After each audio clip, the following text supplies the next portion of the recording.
Ако имаш дете, без значение на колко години, спри за малко и чуй това видео. Мислиш ли, че има едно изречение, което ще реши проблема на детето ти? В предишно видео казах, че когато детето тръшка врати, затваря се в себе си, това не винаги е инат, а напрежение. Но има нещо още по-важно. Няма едно обяснение, няма едно решение. Да, всички деца имат нужда от едно и също в основата, от любов и разбиране. Но оттам нататък всяко дете е различно. Едно дете има нужда да бъде чуто, друго да му се даде пространство, трето да се научи да изразява това, което не може да каже с думи. И тук искам да се замислиш. Ако твоето дете или ти не се чувстваш добре от месеци или години, се замисли преди да отхвърлиш с лека ръка това, което ти казвам сега. Как очакваш някой да ти даде решение в едно изречение?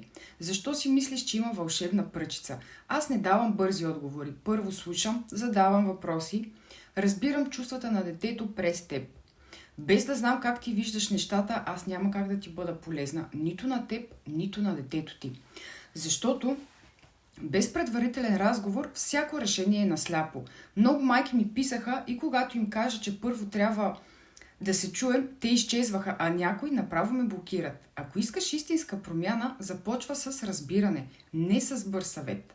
Ако си готова да споделиш твоите притеснения или притесненията за детето си, аз съм насреща. И запомни, този разговор е безплатен, а след това, ако има с какво да съм полезна, вече сесиите, разбира се, са платени. Сподели с приятели, ако мислиш, че ще е полезно и за тях.